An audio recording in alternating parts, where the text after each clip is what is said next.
This is our first episode about Florence, and we didn't think we were going to survive to tell you any of our Florence stories. I know that sounds dramatic, but at the time it was real, and it was all to do with the weirdest Google translation from our Airbnb host as we were locked in a dark entryway with him outside our apartment. The whole story is in the podcast. Now, Florence, or Firenze, as it is known in Italy, is definitely one of my favourite cities. It is beautiful. There is so much to see and do, all packed into such a small area. Now, this is the first of 3 podcasts about Florence. We couldn't fit everything into 1 or even 2 episodes and do it justice.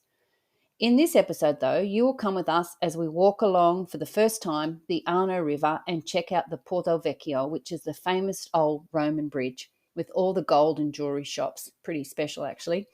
Next, without any plan really, we find Piazza Signoria, where the replica of Michelangelo's famous David is, as well as the Palazzo Vecchio, Neptune's fountain, and heaps of other famous sculptures.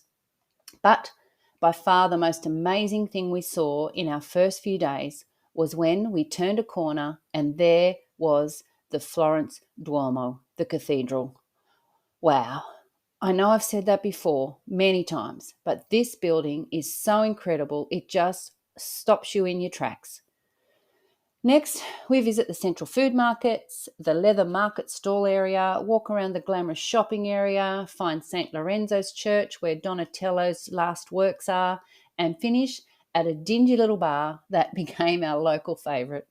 If you are enjoying our Italian series, we would really appreciate it if you know someone going to Italy or has been to Italy, then please share our podcast with them. We are on all the podcast platforms at Beach Travel Wine, or our website is really easy to remember. It's at www.beachtravelwine.com/Italy. Cheers! And welcome to the Beach Travel Wine podcast. We are your hosts. I'm Leanne. And I'm Lyle, and this is the travel podcast for beach-loving, wine-drinking couples over 50. So if that sounds like you, grab yourself a drink, sit back, relax and listen as we go travelling the world, one wine at a time.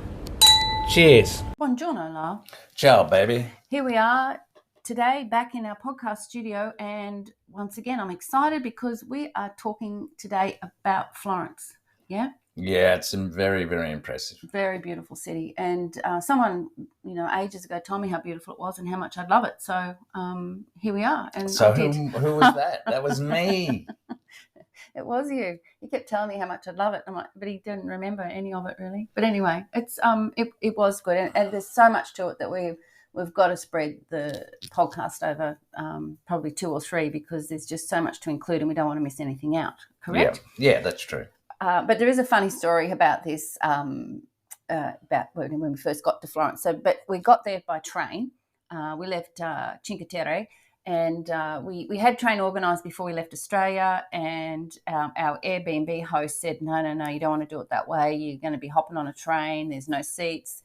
You're going to be standing up in the middle of the day. It's so busy from Pisa to Florence. It'll be disastrous. So she told us how she gets to Florence early in the morning where it's quite not as busy. And so we did that. And we ended up, sorry, what were you going to say? No, just that you don't go, the way she said or advised us to go, is you don't arrive at the central station.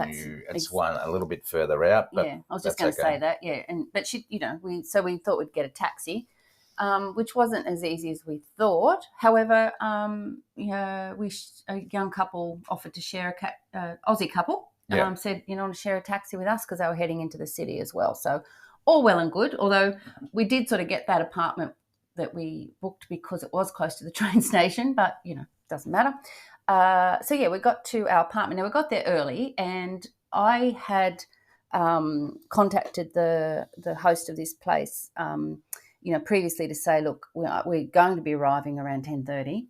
I know we're not going to be able to check in, but could we leave our luggage? And they were, absolutely fine. Said, that no problem at all. Let me know when you're about 10 minutes away, and I'll get my assistant, Michael, to meet you and help you. So we got to the apartment, and I messaged say, well, we're here now. And she said, I think it's a gentleman actually, said Michael's on the way. So Michael arrived, lovely Italian guy, and he spoke no English, and which was fine. In fact, I think he was the only person in Italy that we came across that didn't speak English. Anyway, so we're standing outside, and he's trying to say to us, to leave your luggage, and you can't stay, and you need to pay, the tourist tax in cash, which we knew all that. We had the money, but we didn't have the right money. Anyway, so he's saying to us, leave your luggage. I think is what he's saying, right? Come upstairs, leave your luggage, and you can't stay. And we must have looked confused. And so he gets out his phone, and he uses, obviously, Google Translate. And he has talked into his phone. And at this stage, we're standing right down at the bottom of these steep steps. We're just inside this tiny little, footwell, that you head up. And we're stuck inside this little dark room before we head up the 10 really steep steps to the apartment. And he's turned the phone around to us after speaking into us, and try and communicate to us what it's saying, what he's trying to say. And he turns it around and it says, "I am a sniper." That's what it said, yeah. Oh my God. And so I've looked at Lyle, and he must have seen the terrified or totally confused look on our faces.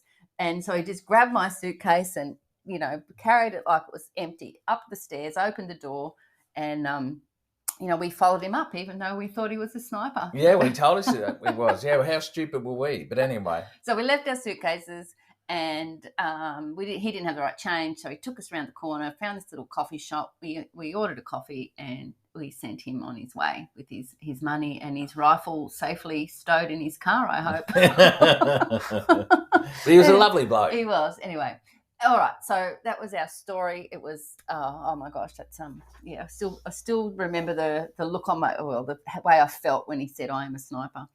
But Florence, such a historical city. Yes? Yeah, well, it is. It's the whole, I suppose, holiday or trip we had is based around history for the first time, really. Look, it's got a population of about 360,930. It's the capital of Italy's Tuscany area and home to many masterpieces of Renaissance art and architecture. It's literally an outdoor museum. Sure. Like Rome. Yeah. One of its most iconic sites is the Duomo, a cathedral with a terracotta tile dome engineered by Brunelleschi and a bell tower by Griotto. Yeah, if you Google Florence, that's the picture that'll show up every time, is the Duomo with the terracotta tile dome, for sure. The Gallery dell'Accademia displays Michelangelo's David statue. Yeah.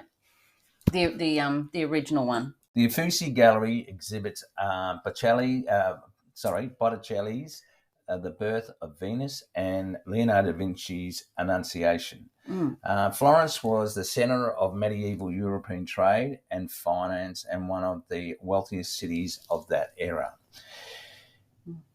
In turbulent political history, included periods of rule by the powerful Medici family and numerous religious and republican revolutions. From 1865 to 1871, the city served as the capital of the Kingdom of Italy. UNESCO declared the historic centre of Florence a World Heritage Site in 1982.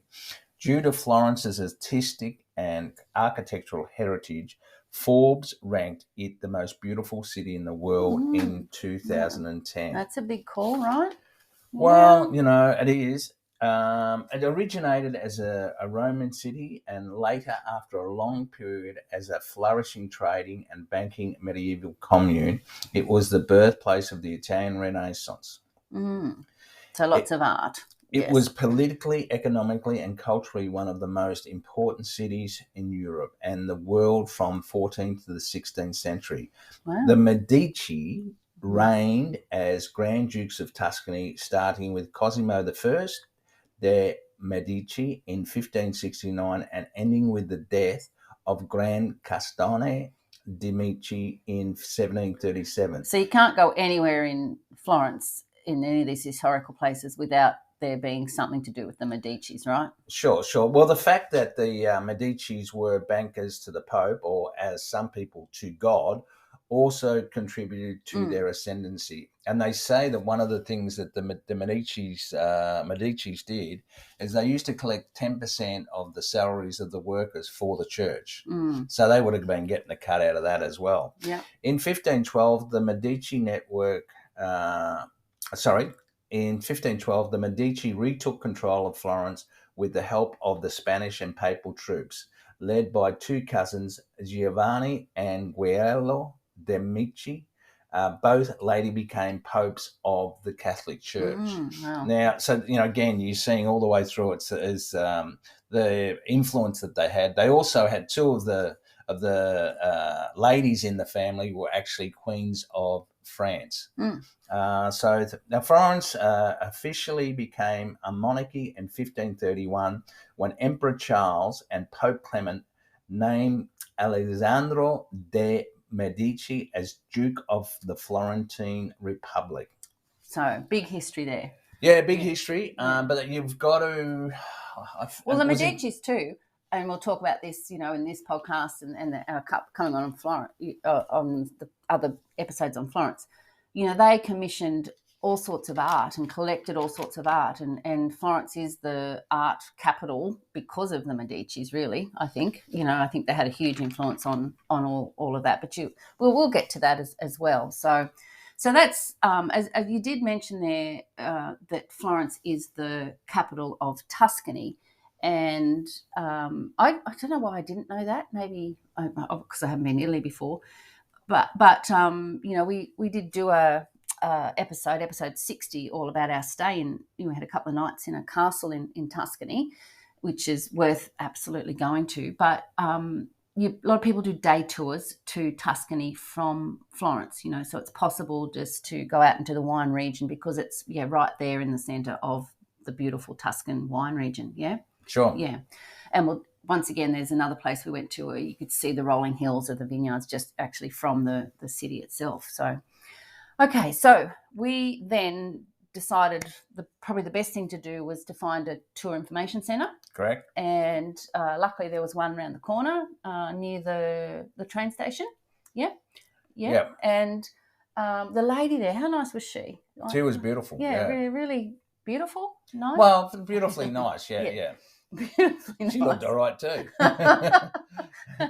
But she did. No, she spoke English, and so she pointed out all the must-sees. Yeah, we've got the map, and which we've been going back to help with the podcast. So she got the map out and circled where we should go, and we told her the places that we sort of wanted to see, and so we headed out with our map in hand, and we were going to head straight to the Duomo. But for some reason, we mucked up the map and we ended up at the river. Yeah, that's true. I think one of the reasons that I wasn't paying too much attention to the map was I was just blown away by all the shops along the way. And they were just full of leather goods and fashion and ceramics. And I don't know if you remember, but... the homewares, and it's not like the Adairs of Australia. They were like elaborate and detailed, and there was chandeliers and like statues, and it was even the frames around the artwork, and right, yeah, like exactly. It was just like you're just blown away. It's just you've got no idea coming from Australia, I suppose. I suppose the culture and the craftsmanship, and like it was just unbelievable. And as we got further along to where the leather shops were, the smell of the leather just dominated your senses. It was just incredible. And the colour of all the leather, and they've got the bright orange outfits with the purple leather bag and it was just it was pretty amazing actually. I was blown away by Well, one of the things that they say why Italian leather is so good is that they only use organic plants and vegetables for the colouring of the leather. Ah, there you go. So, and they also say that when you come across cheap or cheaper Italian leather, basically it's manufactured somewhere else, and then they send it back to be finished off in Italy so that they can so that they can say that it's made in Italy. So there's no cheap good leather. No. Well, lots of people go to Florence to buy handbags, and a friend of ours bought a coat. I did buy something leather, but I might bring that up later. A bit expensive to fly all that way just to buy a handbag. One would think. One would think, but that's what people do. But yes, well, I did not buy a handbag, but I certainly admire them. So we ended up at the river, right? And Florence the city isn't that big. It's all really easy walking. And we were on, I don't know, I guess you would say the one side of the river, and then there's a whole, other side, the other half of the cities. Yeah, we were on the main side, or was the northern bank, they say. Okay. And over the river is obviously the southern we're bank. on the north bank, and when we get to the river, which is the River Arno. Correct. Yes, and I'm sure you're going to tell us a little bit about that in a moment. The first thing you see, we came out at this fancy bridge, not the bridge that everybody knows about in Florence, which is the Porte Vecchio, which is the old bridge. We came out at the one which has got the beautiful statues that was inspired by Michelangelo, yeah? See, and, and then there's another bridge, which I was actually working on while we were there. So tell us a little bit about the bridges and the river before we move on to what I want to talk about. Okay, so the river's 241 kilometres long and 150 miles long. Look, it's not real deep, but I suppose that depends on the seasons and whether there's rain or not. But generally, there's been a lot of rain. It was quite muddy when we were there. Yeah. It's generally quite shallow. Yeah. Now there's about 4 bridges that cross the Arno in Florence there. Now the Santa Trinita Bridge was constructed from 1567 to 1569 for 4 ornamental statues of the seasons were added to the bridge in 1608 as part of the wedding celebration of Cosimo II de' Medici and Maria Magdalena of Austria. Now that's we actually preferred that bridge than the old bridge. Now, because it was much easier to walk across and open, and the Porte Vecchio is very busy. Yes, it is. Look, and the old bridge was first built in 996 AD. The bridge spans the Arno at its narrowest point and was first built in Roman times. The Roman piers were in stone and the superstructure of wood. The bridge consists of 3 segmental arches. To enhance the prestige and clean up the bridge, a decree was made in 1595 that excluded butcher shops. The bridge only goldsmith and jewellers are allowed. The Association of Butchers had monopolised the shops on the bridge since 1442. Look, so when you walk across the bridge, it is like you have a look at it. It doesn't look that flash, but I took pictures from both directions and then also from up above, and you get a really good overview of it. So have a look at those in our in the Beach Travel Wine website, episode 62, but it's now just full of jewellery shops. Yeah, and it's basically got all the big brand name shops in there, but it's also obviously got some of the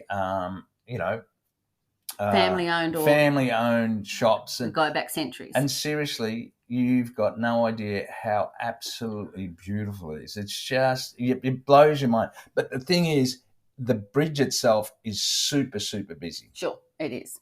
Now, once we sort of walked along the river, had a check out of the bridge, took all the photos, I looked up to my left and I saw all these massive columns.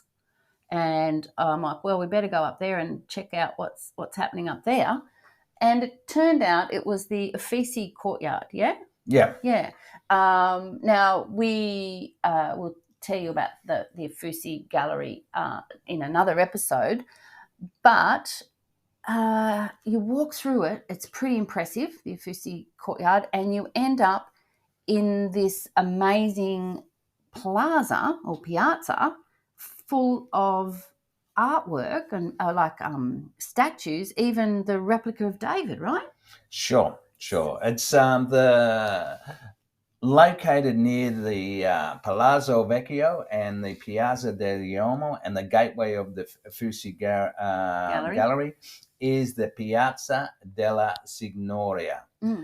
As you, look, it's incredible. As you enter the Piazza del Signoria, on the left you have the Loggia del Lanza with the statue of Perseo holding Medusa's head by Benvenuto Cellini in 1554, is a stark reminder of what happened to those who crossed the Medicis. Get your head cut off. Yeah, together. Now these are the two main. You know, this is all right there.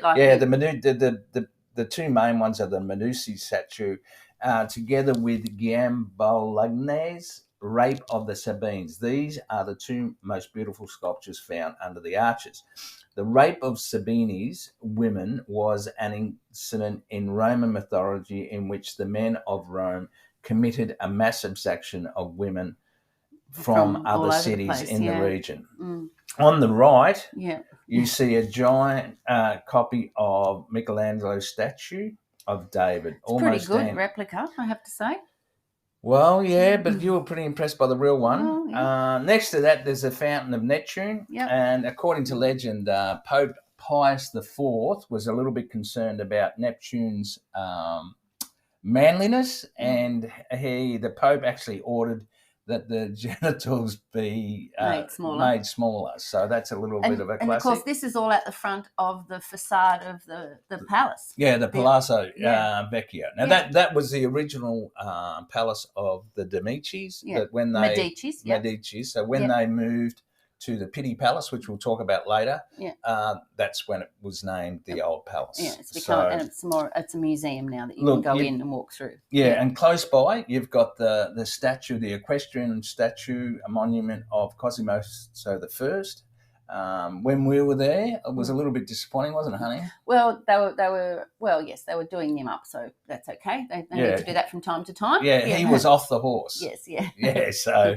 but it's a bronze statue.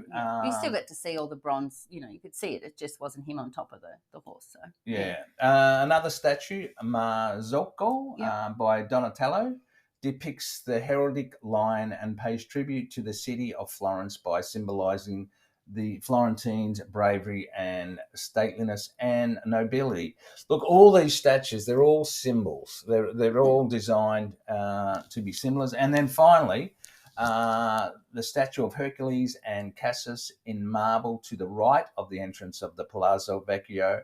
Here, demigod Hercules, who killed the fire-belching monster Cassus, is a symbol of physical strength. And they've also got the Florence lily emblem. On the actual Marzocco, which is the lion, in front of the lion is actually a shield with the Florence lily, which will tell you the significance about that. Yes, in a later podcast as well. And I've got some photos of this plaza with the replica of David, and the other thing, they are all around this sort of areas. There's artists, like street artists, like mime artists, and then there's actually people with their little artist, set up, and they're painting, and it's lovely just to walk around and see all that as well in that area. Would one call it eclectic? Yes, one would call it eclectic. Very, very good description. Yeah, look at it. It blows your mind. It's huge. It's magnificent. And it's right there. You just come across it and everything's out in the open. It's pretty incredible, right? So. Okay. If I wasn't blown away enough by, the replica of David, the other statues, Neptune, the palace, the Uffizi, piazza as well, I was just about to get my I was just about to get socks blown off. I was going to say socks blown off, but I just thought that's a stupid thing to say. I didn't even have socks. I don't think it was that stupid. It's the first thing I thought of.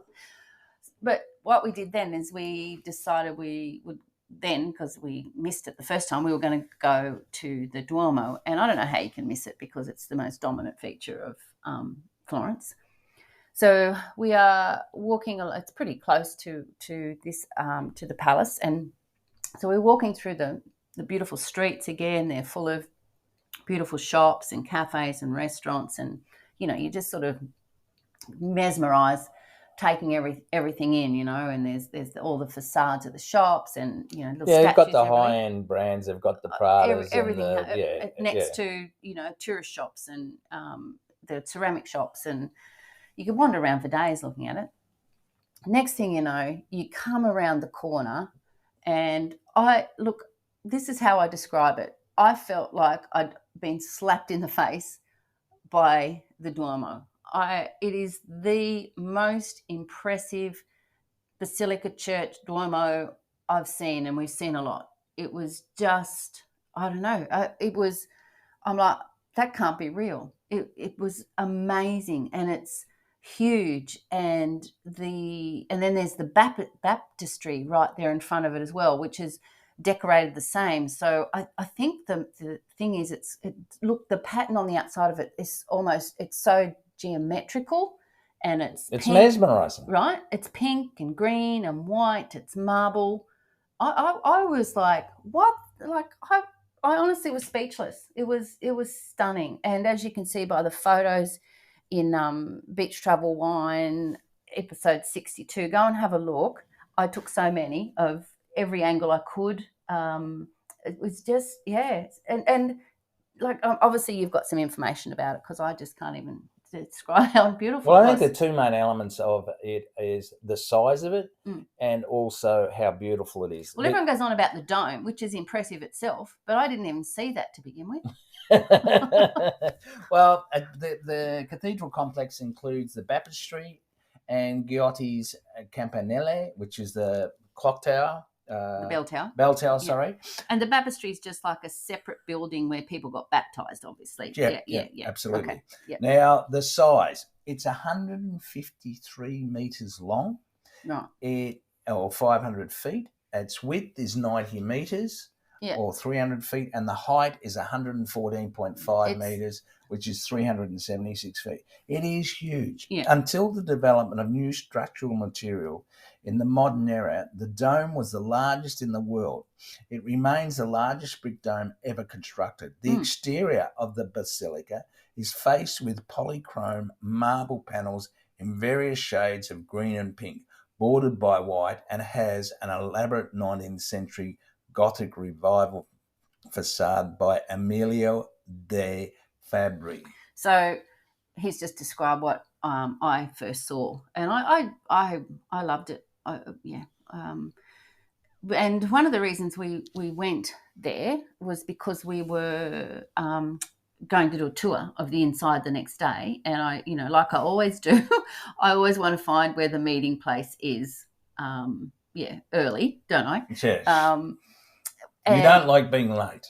No, I like to know where we're going. And well, I think that's look. I agree with you. I think that that shows respect for and consideration for the tour guide and also for the other people, because it is annoying when people do turn up late. But because I don't know whether it was because I was so overwhelmed or it had been a bit rainy and it had stopped. I just said to Lyle, I just want to sit down here and have a drink and just sit and look at it. And I think I had an Aperol Spritz because you have to. And you had a beer. I got a nice photo of that looking back up at the bell tower, the clock tower, whatever you want to call it. And we just sat there, didn't we? Well, the only other thing, probably the other element that stands out is the fact of the lines of people lined up to get in. Yes, well, they do. But, why wouldn't you? Oh, well, if you line up, it is free to get into the Duomo. Yeah. But we did organise a tour. Yes, we did. Yeah. So, we sat there, and eventually Lyle decided we probably should go home because, we've got a big day the next day. But on our way home, we found a little supermarket, which we always do, and we also found a little pub, didn't we? We did. Which was nice. So we went there every day, but this was the first day of our little Florence outing. And it was right on the corner, probably, 30 metres from our front door. And it was called the Joshua Tree Pub. Yep. And it was just a pub, no food, just, bar. A bar, sorry. Yeah. It was a bar. It was like a bit dingy almost, but not, Well, but it was cool. It was so dingy, it was cool. I reckon you're being kind. I think it was dingy. I think because it was dark and it was all timber. I'm serious. I think the furniture was old as the Duomo, and that was built started in 1296. What an atmosphere, though. Oh, look, Jasmine, the lady behind the bar, she was lovely. Unfortunately, she spoke English. She did. And there was a whole bunch of beers that we could choose from. Yeah. And But it was a good end to a great day, yes? Yeah, sure. So I'm pretty excited the next day. We're going inside the Duomo. So we're up bright and early, and I decided we were going to head back to the piazza around the Duomo and find somewhere to have coffee because we had plenty of time before I think it was 8 o'clock start or something. So, and I was just so excited to get back and see it when it was a bit quieter too, like in a different angle of the sun, just like sometimes the sun was, when we saw it the first day, it was getting later. So the sun was, lower in the sky. And then, just to go and see the sun shining bright on the front of it, this morning was, oh gosh, incredible. And so we sat and had a coffee there, didn't we? It was actually a music shop that was set as a cafe. That's right, yeah. And then we walked over, it wasn't that far, to where our tour began, didn't we? Yeah, look. And it was I booked it before we left, and it was a 30-minute express tour because I get a bit over the hours and hours of tours.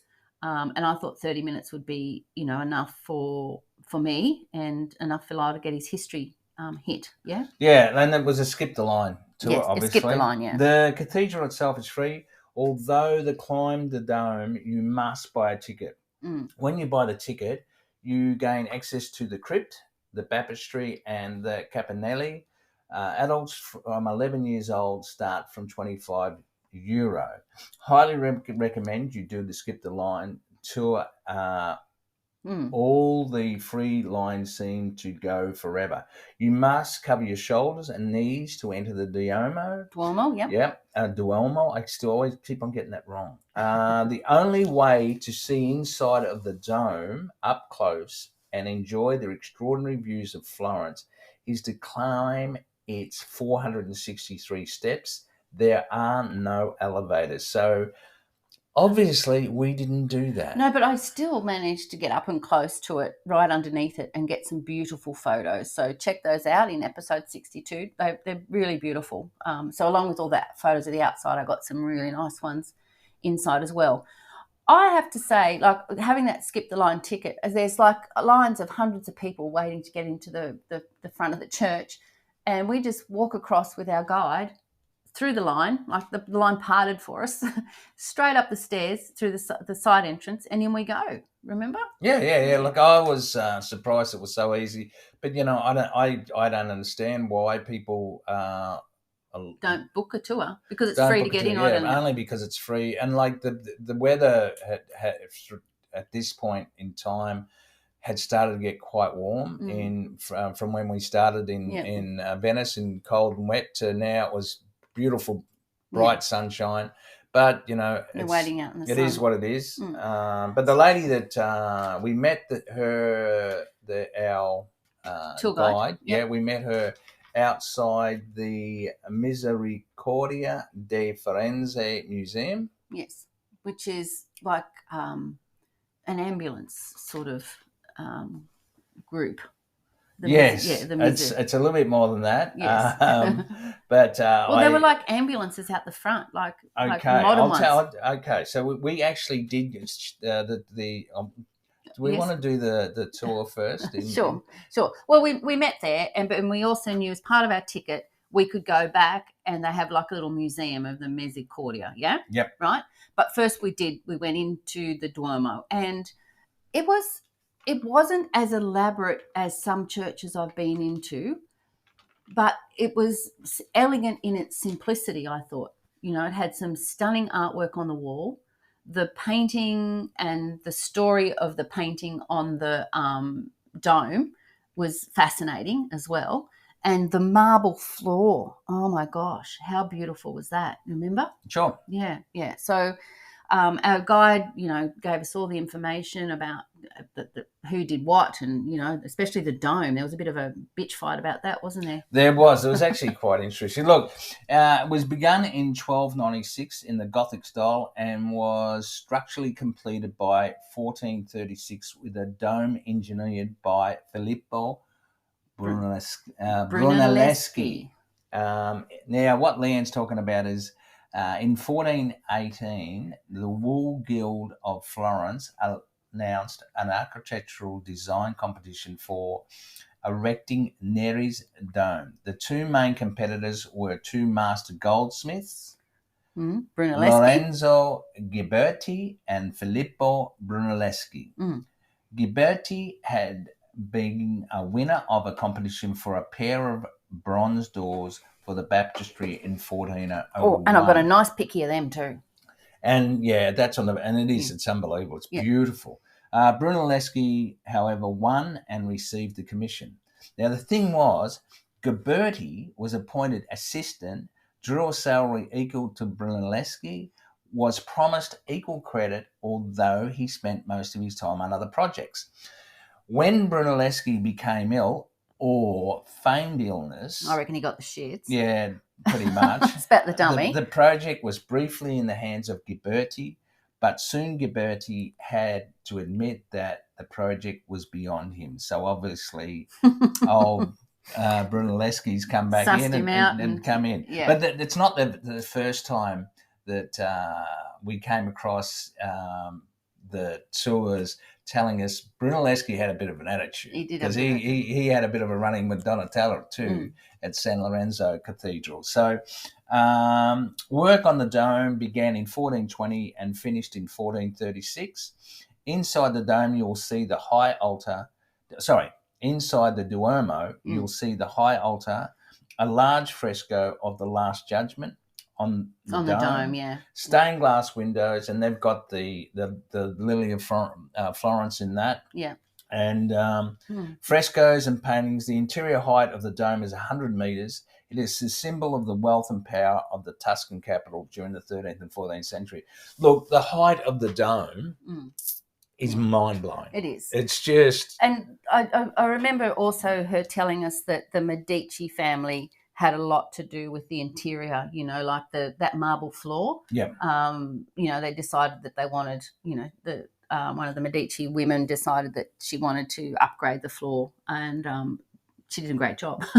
Yeah. It all matched the outside, and because it was a plain cathedral, and that was added. It didn't start like that. So. Yeah, well, like most cathedrals back in the day in Europe, they started off and then they just got extended, or they got pulled down and rebuilt and whatever. But what's left is fabulous. I actually was a little bit underwhelmed for inside, apart from obviously the dome. Well, yes, but then when you stop and look at it and take it all in, as I said, it was majestic in its simplicity. That's what I thought. Yeah, that's a fair call. Yeah. But there was also a painting of Dante. Yeah. And we learn about Dante in another podcast. And he was... that's in the Verona podcast. Yeah, he was a poet. Yeah. And he's credited with the Italian language, the Florentine dialect is becoming the official Italian language. As we mentioned, before the tour, we met outside the Misericordia, I think that's how you say it, museum. And we, as I said, as part of our ticket, our tour, we could get free entry into the museum there.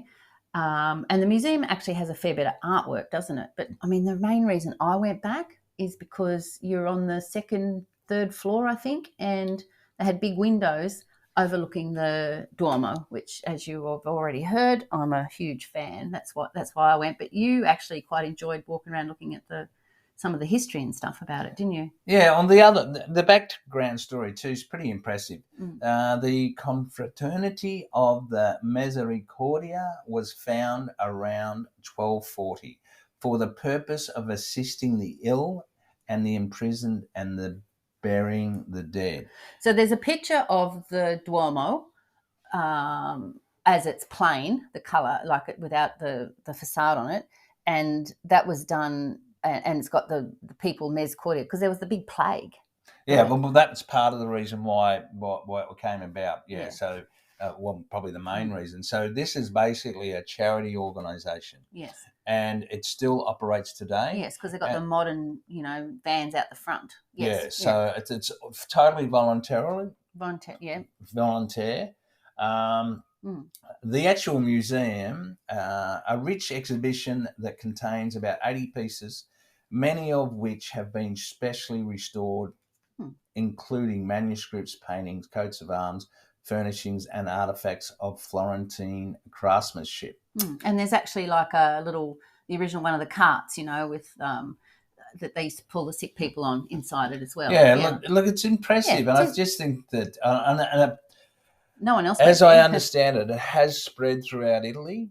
Okay. And I think there's something like 170 different, I suppose, organisations that, and it's totally volunteer. And I just thought it was really impressive. And the fact they started to help sick people centuries ago, and they're still going today. Yeah, and part of the propaganda is that it was very much supported by the Medicis. The Medici family and other nobles as well through donations and that sort of thing. Yeah. All right. Well, then we moved on. Yes? We went for a bit of a walk. Everyone talks about the famous markets of the leather and that sort of thing. And what we didn't realise is all these markets or the tents, the stalls are all surrounding the four sides of the central food market. Correct, they are. And so we had a little wander around in there, and it's, got some nice little pickies, a few of the stalls in there, but it's full of fresh food and markets obviously and restaurants and things, isn't it? Sure, yeah. Look, it was built in 1874. The designer, Giovanni Magoni, also the architect for the Gallery Vittorio Emanuele II in Milan. Yeah. Inside the market, vendors sell various primary ingredients of Tuscan cuisine. There's also a food court. Yeah. I've just lost my microphone. That's microphone. There's a food court. Here you will find small restaurant, wine bars, and tasting rooms. The tour court opens daily from 10 a.m. to midnight. The food court? Correct. Yeah. And the fresh market, Monday to Saturday, 7 a.m. to 2 p.m. Yeah. So, look, it's a big deal. Yeah, it's a huge deal. But just it's a bit hard to see because, as I said, it's surrounded on four sides by the dam. Not the dam. The Yeah, you said the dam. Every leather bag stall has exactly the same leather bags. Same colour. Yeah. Same leather coats. Same. Yeah. But there's hundreds of them, but I do get some nice photos, and there's also belts. There's lots of other leather products as well.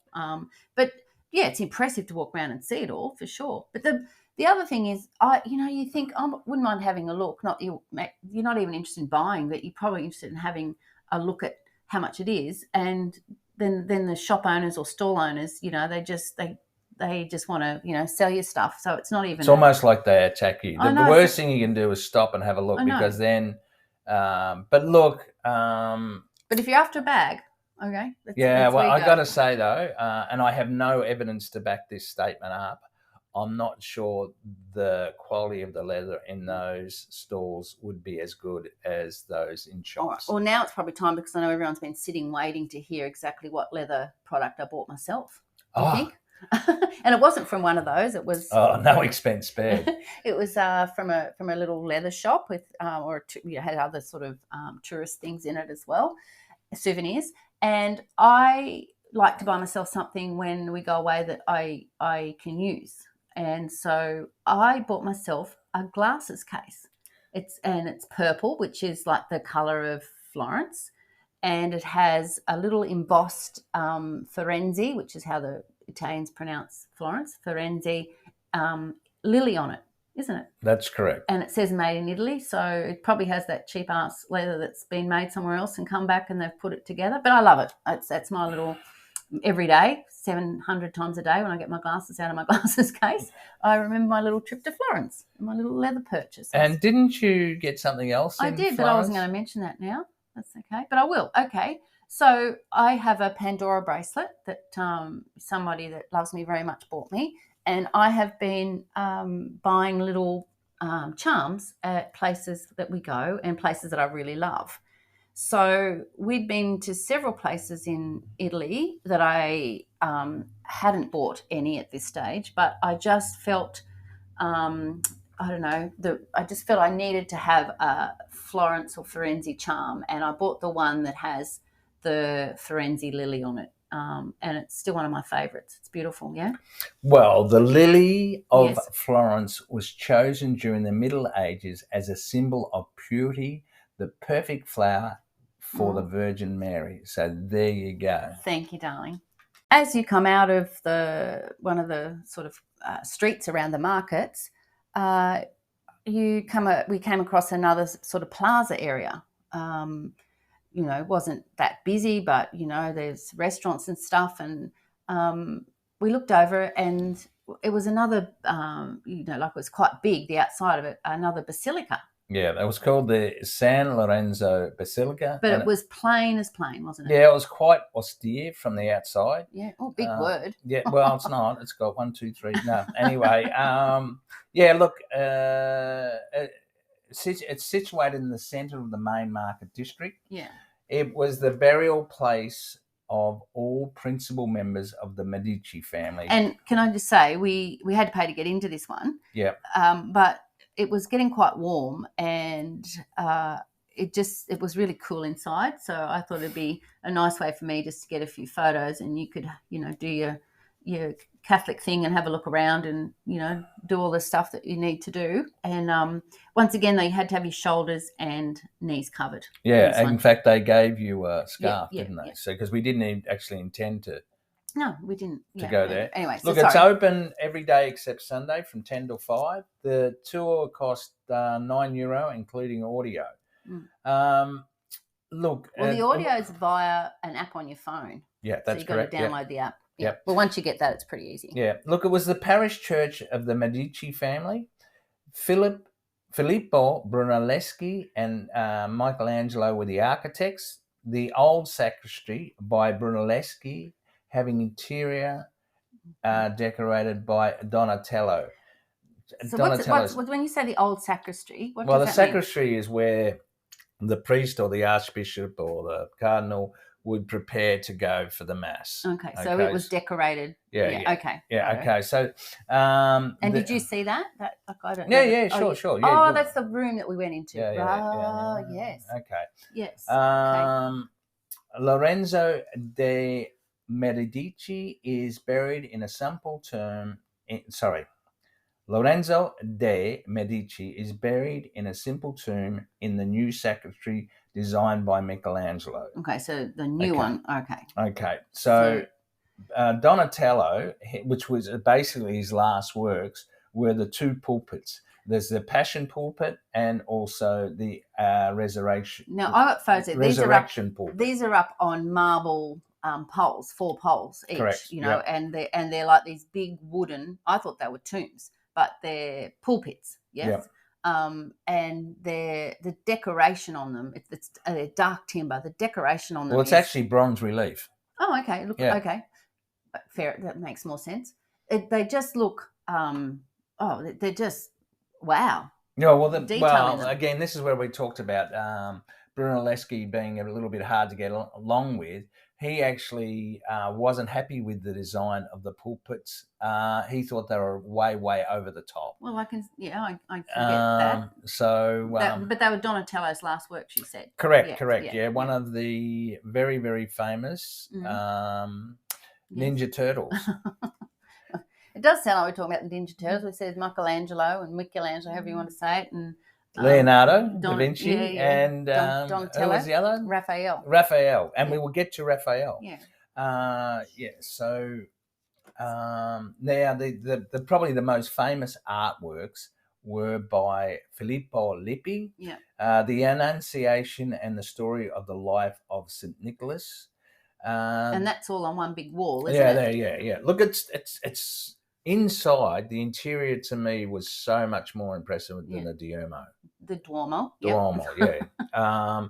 And another section of this property is the Laurentian Medici Library, which was designed by Michelangelo and preserved most of its 16th century interior unaltered. So also as part of this sort of church, which I like too, is they had a big outdoor courtyard area. Correct. Yep. Sort of geometric pattern, and well, that's where the actual library is on that along that side. You can walk around there, and then you can go underneath into the crypt as well. Correct. Yeah. And that's where Lorenzo is buried. Yeah. And all the Medici. And he was actually very, very friendly with Donatello. Yeah. So there's actually a crypt for Donatello there as well. There. Yeah. It's pretty simple, but it is there. So that was pretty impressive little find, wasn't it? Yeah, inside is mind blowing. Yeah. And that wasn't on our little list to do. So no, that was we just come across that and we thought, oh well, why not? And as Leanne said, she just wanted to get out of the heat. Yeah, so I was very, very impressed. But I got some nice photos of that as well. So so when we talk about the markets, I've got some photos of the inside of the markets and of the leather stalls around the outside. And I've got some photos of the pulpits that Donatello was his last works, and the courtyard of that church as well, St. Lorenzo. So go and have a look at that at beachtravelwine.com, episode 62, and you won't be disappointed with that. Yeah, well, actually, one of the other tour guides was very impressed the fact that we actually went to San Lorenzo, because it's not in the middle of everything. No. It's sort of out a little bit. And she was very impressed that we actually checked that out. Anyway, it was a long day, and we were hungry, and so we, as you do when you're in Florence, you walk through Chinatown and find a Chinese restaurant. Yeah. Yeah, we were both over pizza and pasta. So we were lucky enough to find the Ristorante Cinese Nin Hao. And when it's got lots of Chinese people in there, you know it's going to be good. So and it was cheap. It was 46 euro or $75, and we had a whole bunch of dishes and a bottle of wine. We did. So I thought that was excellent value. And seriously, the food was really, really good. Really, really good. So so that was a nice little way to top off a fabulous time in exploring Florence. It was a great day. Really, really good. So because we're going to be doing other parts of Florence in subsequent podcasts, we're going to leave Florence here today, right? Yes, we are. We're not. We are. He's saying no. Well, we're going to ending the podcast now is what I'm saying. But before we do that, the question. Oh, right. Yeah. He sounds surprised every time. I think he thought he was going to have to go and do some more research on somewhere else. Should have seen the look on your face. That was worth it. Lyle, where was your favourite place to have a drink or a wine in our first few days in Firenze? Oh, no question. Oh, now I've actually backed yourself into a corner, sunshine. Well, I have backed myself into a corner. I think that you got to go the Piazza Duomo. Okay, you do. Yeah. And I normally would go somewhere else, and the other place I was going to say Joshua Tree, the bar. The bar. Oh, like it's the greatest dive I've ever walked into. But so I was going to throw that in as well, and I thought you can't. No, I will never forget walking around the corner and seeing the Duomo for the first time, and then sitting down and having that Aperol spritz, just watching the sun slowly setting, and the colours changing on the outside of it, and just being totally mesmerised with the Duomo. That's going to be one of probably my favourite Florence memory, but maybe even close to one of my favourite Italian memories. Big call. Big call. But like I totally get it. All right, so go and have a look at our photos. It's at beachtravelwine.com, and you will find the Italy page there, and it's episode 62. And don't forget, if you know anybody that is planning a trip to Italy or has been to Italy and hasn't been for some time, share our Italy podcast with them. It's beachtravelwine.com/Italy. I've actually had someone reach out this week to say they hadn't been to Italy for 20 years and they can't travel anymore. And our podcasts have just brought such fabulous memories back for them. And, they just really were thankful that they were able to travel along with us to some of the places we've been, which is really nice. So until next time, it's goodbye from him. Arrivederci.